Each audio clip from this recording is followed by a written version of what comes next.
I bring you greetings from President Amarasuriya and my cabinet colleagues.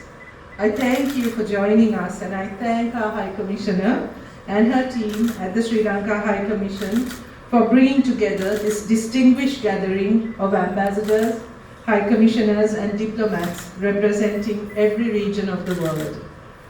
All of you are connected with Sri Lanka through accreditation, through friendship, and through shared purpose. My visit to India comes at an important time for my country.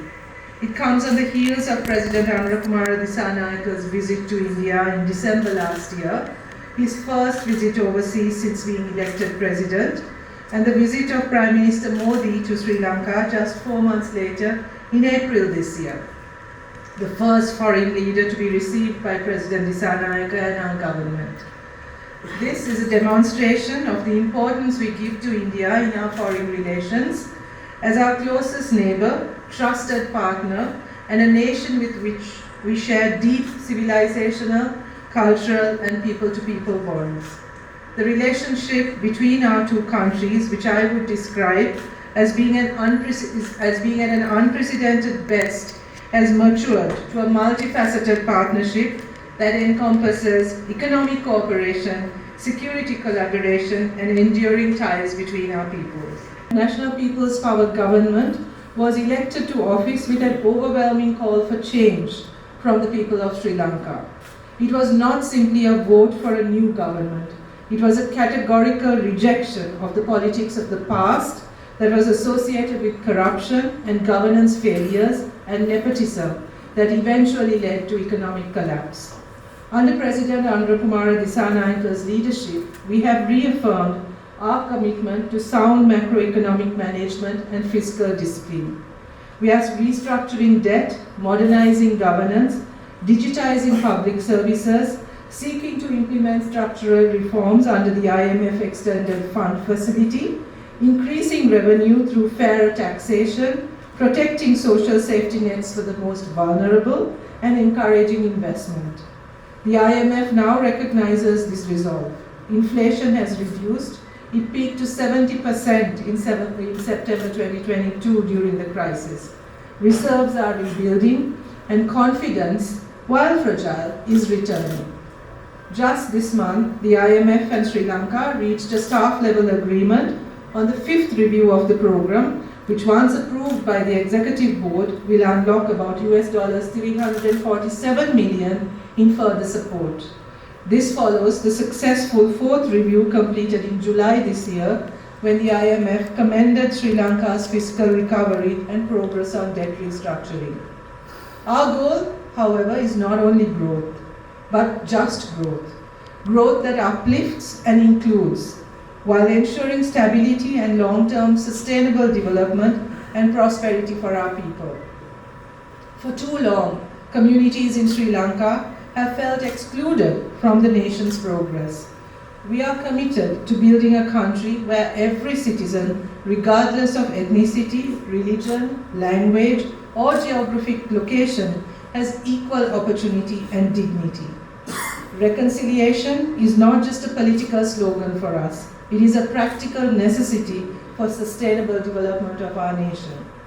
We seek to open new avenues for trade, sustainable tourism, green investment, and technological entrepreneurship, creating the conditions for a resilient economy that rewards productivity and integrity. We are focused on creating an investment climate based on clear rules and institutional efficiency. We are pursuing social justice and inclusive development. This includes advancing gender equality, recognizing and increasing women's participation in the economy, in decision-making and political leadership, safeguarding the rights of marginalized groups, and ensuring that youth empowerment, women entrepreneurs, and the small and medium enterprise sector are also given due importance. We are also pursuing environmental sustainability because we recognize its importance. Our vision is of a Sri Lanka that is globally connected, regionally dynamic, and people-centric. A country that looks to the future with confidence. As you all know, I serve not only as Prime Minister, but as the Minister of Education, higher education and vocational education in Sri Lanka. To me and to my government, education is the fundamental soul of a nation and the surest foundation for lasting progress. Soon after independence, Sri Lanka's leaders introduced free education and free healthcare for all Sri Lankan citizens.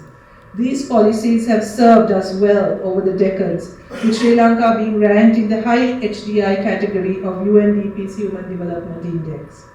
However, to provide our citizens the skills that are necessary to succeed in a rapidly changing and evolving world, we recognize that reform is essential.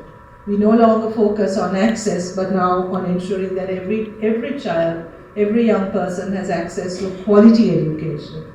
We have embarked on an ambitious reform program called Transforming Sri Lanka through Transforming Education. Our goal is to create a system that is equitable, inclusive, and relevant to the 21st century and beyond. We are modernizing curricula, improving teacher training, and strengthening administrative efficiency. We are working to reduce disparities among schools so that the quality of a child's education no longer depends on where they are born or which school they attend. While introducing new curricula and embedding core values of critical thinking, creativity, and civic responsibility, we are also aligning higher education and vocational training, bridging the gap between academic learning and employable skills. A comprehensive national vocational education plan is being developed to unify our many training programs under a single national framework, so that vocational learning becomes not a second choice or a choice for the failures, but a proud and respected pathway. Excellencies, education reform of this scale cannot be done in isolation. It requires partnership, collaboration, and shared knowledge. Sri Lanka warmly welcomes cooperation with your countries in curriculum co-design, teacher development, scholarships, university linkages, and vocational training. We invite your universities, education ministries, and training institutions to work with us to co-create digital learning tools, to share expertise on pedagogy and assessment, to support infrastructure and innovation, and to build exchange programs that connect our educators and youth. We seek partnerships that are meaningful. We want to learn from your successes and share our own. Excellencies, Sri Lanka, under the National People's Power government, is open to ideas, to investment, and to friendship. We seek to develop Sri Lanka as a maritime hub for the Indian Ocean region, offering a cost-efficient gateway for global trade through our deep water and well-equipped ports along the east-west shipping lanes. These ports can be further developed as international trade hubs, supporting regional connectivity and economic growth. As a strategically located island nation, Sri Lanka is well positioned to complement neighboring countries' trade and development ambitions.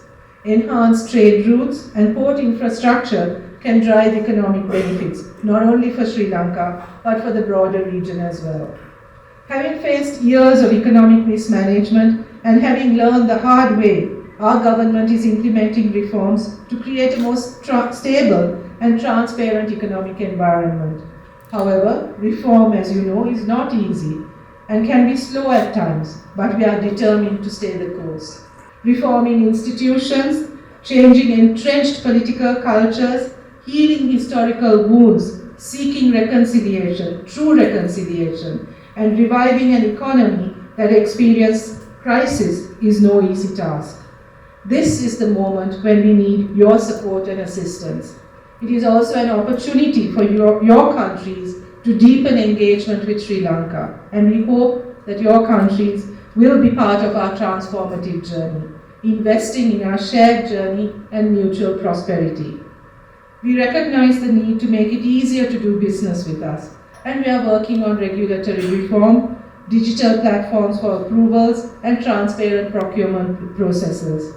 But I want to urge you, whenever opportunities arise, visit Sri Lanka. Whether it's for our National Day celebrations, conferences, or even on holiday, please visit. We are a lovely country and we are a hospitable people. I'm sure some of you do so already, but I want to extend a special invitation for all of you using this occasion to please visit Sri Lanka. Your countries have expertise that we need in multiple sectors. This may be in governance reform, in economic management, in technology and innovation, and other areas. Help us access technical assistance, share best practices, and work with us to connect your institutions with ours. I assure you, Excellencies, that Sri Lanka will always be a responsive and reliable partner. This evening is more than a reception. It is a reaffirmation of friendship and an invitation to engage and collaborate. On behalf of the government and people of Sri Lanka, I thank you for being here today, and I thank you for your attention to Sri Lanka despite the challenges of non-resident accreditation. I genuinely hope that we can build substantive working relationships that deliver concrete benefits for our peoples. While the High Commission here in New Delhi, I'm sure, will always do its best to facilitate, I want to assure you that my ministerial colleagues and I will always endeavour to make ourselves available for the conversations and partnerships that can take our bilateral relationships to meaningful new heights. Thank you very much, and I wish you all a pleasant evening.